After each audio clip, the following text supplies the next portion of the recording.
No, this is G, Sean.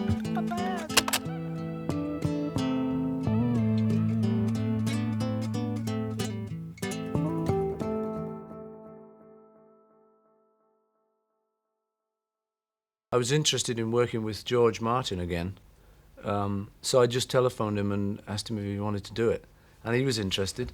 We were very apprehensive about it to begin with, both of us, I think, because although we've been very good friends over the years, not having actually had to have the hassles of working, we were all a little bit not sure about it.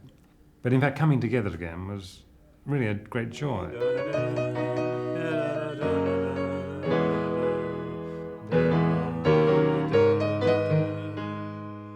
It's been wonderful watching them in the studio. They have this rapport and obviously total respect of each other.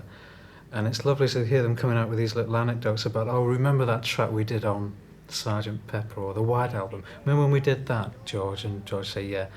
It's great to see all these ideas coming out again. And I mean, I'm sat there just listening to it all and picking up thousands of ideas. Work out those things where you're in a different bit in the middle. The other alternative, actually, originally I was going lower. Buses underestimate his value. Only says Irene. He was the first record producer I ever worked with the Beatles, and working with him now, it's very easy for me because I know him so well.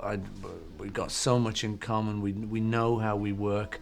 And it's like it's not very flattering to him, but I keep saying he's like an old shoe. Yeah. It's an old pair of shoes, you know. I like them. I just put them on, and there's no problem in it. Doesn't hurt. Doesn't hurt a bit, you know. And that's the attraction of George. Plus, of course, he's a very, very good producer. Sure. He's one of the best in the world.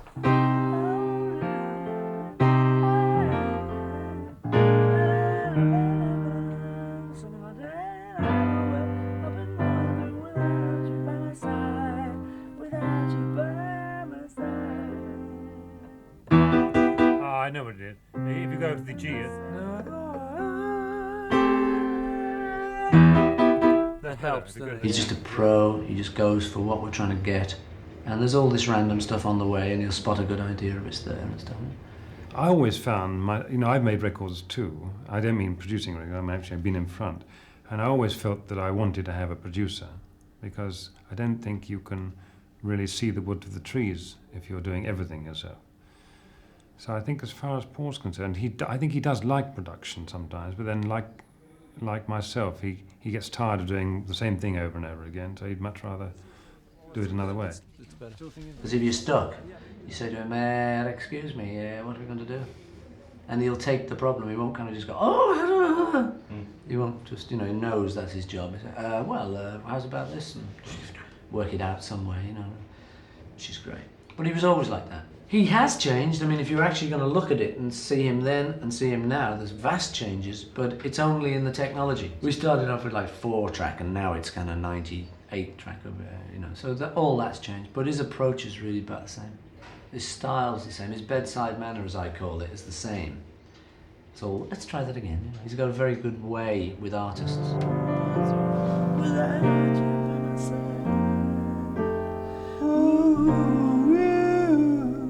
What you did once, which was nice, which was instead of repeating the thing. Sounds good, though. I think we found that we sparked each other off, I relearned what a great talent he had, and we seemed to get on fine, that we used to have complementary ideas that seemed to slot in nicely. And it's been very enjoyable, actually. Love, I'm gonna pick you up in the morning.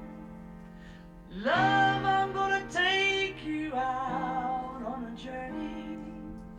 I don't know where I'm going to, but I know what I've been going through without you by my side. Ooh, ooh, ooh, ooh.